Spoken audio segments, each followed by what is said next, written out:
Okay, I decided to do this real quick next segment just after I finished a long workout, because we're going to be talking for the next couple segments on breath control.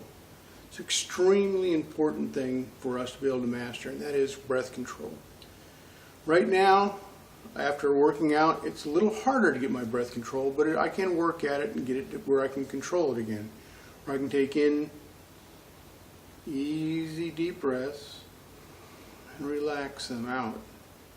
So breath control is very important. Remember when your mother used to tell you when you get into tiffs with your little friends and such, count to 10 before you do anything? Well, it's the same thing with all of us. Whenever we get into an anger or we start getting worked up about something, it's always best that we count to 10. But during that 10, what I'd like you to do is take some deep breaths.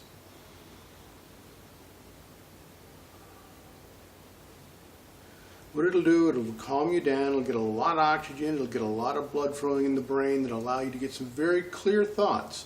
It'll also allow your body and your system to equalize and get things back into a normal role so that you're moving, thinking, and sensing things like we really want to be able to do to keep ourselves secure. When you dealt with snipers a lot, in the Secret Service we had counter snipers for the most part, but snipers, what you find is that they don't just take them off of a desk and take them over to some place and set them down and say, all right, here's a gun, here's a long distance shot, I want you to take this shot and then day's over. No, what they do is they take them out and they make them run for 5 miles, they make them do 100 push-ups, 200 sit-ups, whatever they're going to do, run up a flight of stairs. Then they sit them down and say, now, get your breath under control and make these shots. A lot of marksmen do the same thing. What they're trying to do is they're trying to see that after all that exercise that they can get back under a breath control, because they may need to do that. They may need to be able to calm themselves down and get ready to make that shot. Well, it's the same way here. We can sit at our desk, or you can sit there watching this video, and we can start controlling our breaths and thinking about how that works. But I also want you, after you finish your next workout, to immediately, as soon as you've done that, try to get your breath under control. See how fast you can do it. One of the things they test on physical fitness on people, just how you're doing, is they see how fast you can get yourself back under breath control again. And that's what we want to be able to do, is we want to be able to get ourselves back under breath control at a fairly reasonable rate of speed and time. Now, if you're upset with somebody and you're counting to 10 and an incident starts and you're only at breath 2, don't wait. But you're still going to be a lot better off than the other guy. Have you ever noticed when you say the word danger that you tend to hold your breath right afterwards? Have you ever noticed every time you get upset with somebody and you clench your fist, one of the first things you do is you stop breathing? Well, all the things feed together. You want to be able to breathe easy. Even as you're getting a little upset, even more important then that you start breathing easy.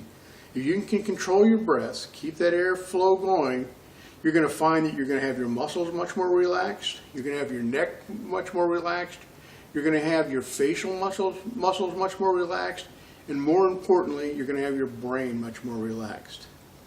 Remember we talked last time about the trick from the TED program where they want you to think about your big toe and about your little toe. Well, here's another one that we do after we do exercises in many cases. Just take your finger and touch. I use my middle finger most, but I actually practice by doing every one of my fingers. What I want you to do is just very calmly and gently just touch the two together, the thumb and the middle finger. Okay.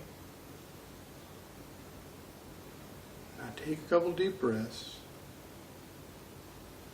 And what I want you to notice and see if you can feel is if you can feel that pulse, your pulse, in the tips of your fingers as they touch. You don't want to touch them hard, just barely touch them. Okay? Try it with both hands. You want to be able to feel that pulse in both those hands. I think you're going to be able to feel that you can do that rather quickly, but you're also going to notice that if you do this,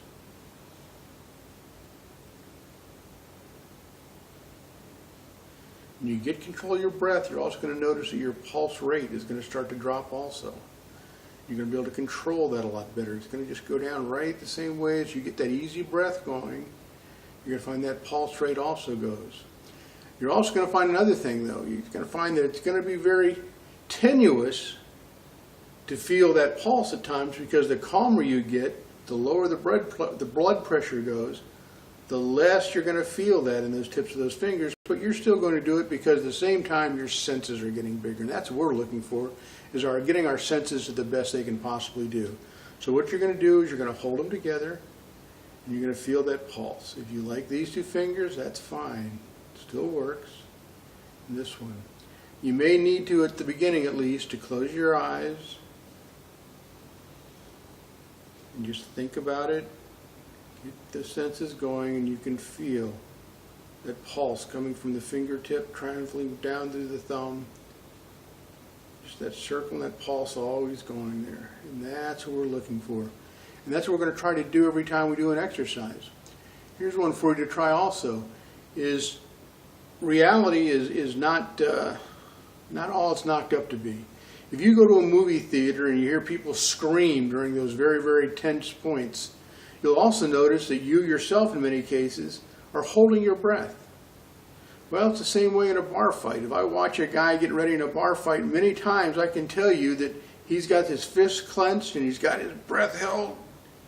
And all those are great things, and I know he's getting ready to do something. But also what I know is that he's just draining energy off by the second. The more he clenches those fists, the more he's expending the energy. The more he's holding that breath, the more he's expending energy. What you want to be able to do is you want to be able to stay calm. You want to be able to calm out through that entire process as far and as much as you possibly can. When we talk later about breath control, we're going to talk about the fact that as our breath control, as we're relaxed and easier, we're going to find that we can make moves and we can take actions that we probably couldn't do if we were in a tense situation. You know, they talk about fight or flight. Well, there's also another one that a lot of the experts are talking about now, and that is that deer in the headlights moment that almost all of us seem to have. And that is, in that decision process before we fight or flight, we tend to hold still. And maybe it's something from our old DNA that's like a deer that says, let's hold still and maybe nobody's going to see us. But in any case, we tend to hold still. When we do so, we tend to hold our breath again. Holding your breath, once again, you're dissipating energy, you're not getting energy in because that air flow is very, very necessary for that oxygen to go through the rest of your body. So you want to be able to breathe. So as you get into these tense situations, really notice how your breath's going to go. I know a lot of people that practice what I'm teaching in movie theaters when they're watching very horror films and such. And they find that in some cases it detracts a little bit because the emotion that you went to that movie theater for to see all this anger and violence and get yourself all tense and what, if you're tending to breathe through all of this, it doesn't seem to affect you quite as much. Well, in the real world, reality is the same way. If you're in that real world and you tend to keep breathing, you're going to find that it's much harder for you to get into a fight or flight mechanism without a good reason. More importantly, though, if you do have to fight or flight, you're going to find you can do so much more effectively if you've got a very well-controlled, easy, well-practiced, so it's just second nature, practiced breathing. Yes, we all breathe all the time. What I'm asking is you to practice breathing those nice, deep, continual breaths so that your body is ready at any time to take the next available action, so that your senses have got everything that they can possibly have in their favor to feel around them. Not that tenseness of the fists, that's stressing the muscles, but just that relaxed, ready to go, here we are. We're going to talk a little bit more, in fact, probably a lot more about breath control in further segments. Thank you.